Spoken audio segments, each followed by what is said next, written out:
আমি এমন রিপোর্টও দেখেছি যিনি জিয়াংসু প্রদেশে গ্রাম অঞ্চলে আপনি ওখানে গিয়ে গ্রামীণ ব্যাংক উদ্বোধন করেছেন। ওখানে নারীরা আপনাকে সম্মাননী নারী সার্টিফিকেটও দিয়েছেন এবং এটা তাদের জীবনে একটা বিশেষ রেকর্ড হয়েছে, বিশেষ স্মৃতি। তো আপনি তাদের জীবন পরিবর্তন করতে পেরেছেন। তো আপনার মনে একটা বিশেষ মায়া আছে, সেই জন্য দরিদ্র লোকদেরকে সাহায্য করতে পারেন। যে আপনি গ্রাম অঞ্চলে গরিবদের জন্য যেভাবে ক্ষুদ্র ঋণ যে সিস্টেম চালু করেছেন, এটা শুধু বাংলাদেশ নয় এবং চীন সহ বিশ্বের অনেক দেশের সাথে অনেক দেশের লোকেরা তারা উপকার পেয়েছেন। আমি জানি চীনের ইউননান এবং জিয়াংসু অন্য কিছু প্রদেশে তারাও ক্ষুদ্র ঋণের যে নমুনা করেছেন এবং গ্রামীণ ব্যাংকের মডেল অনুসরণ করেছেন। তো আপনি চীনের গ্রাম অঞ্চলের নারীদের জীবন উন্নয়নের জন্য আপনার বিশেষ অবদান আছে, এই জন্য আপনাকেও ধন্যবাদ। এখন চীনের এমন সংস্থার উপর আপনার কি ভরসা, কি প্রত্যাশা?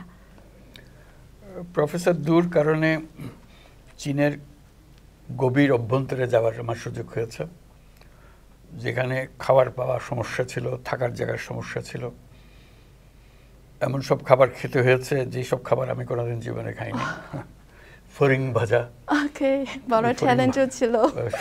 ফরিং ভাজাও খেতে হয়েছে, মজা লেগেছে, ভালো লেগেছে।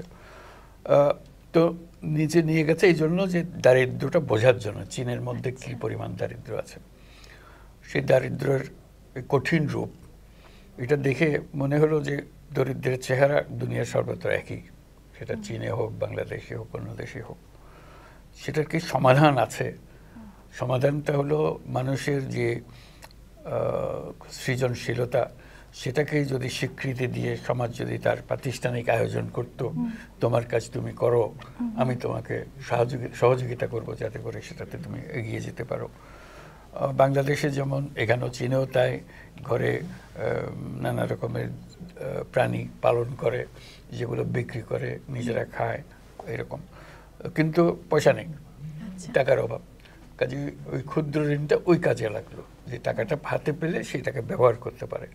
মনে হলো যে তার একটা হাতের মধ্যে একটা শক্তি আসলো, ওই শক্তিটাকে ব্যবহার করে তার জীবন পরিবর্তন করা।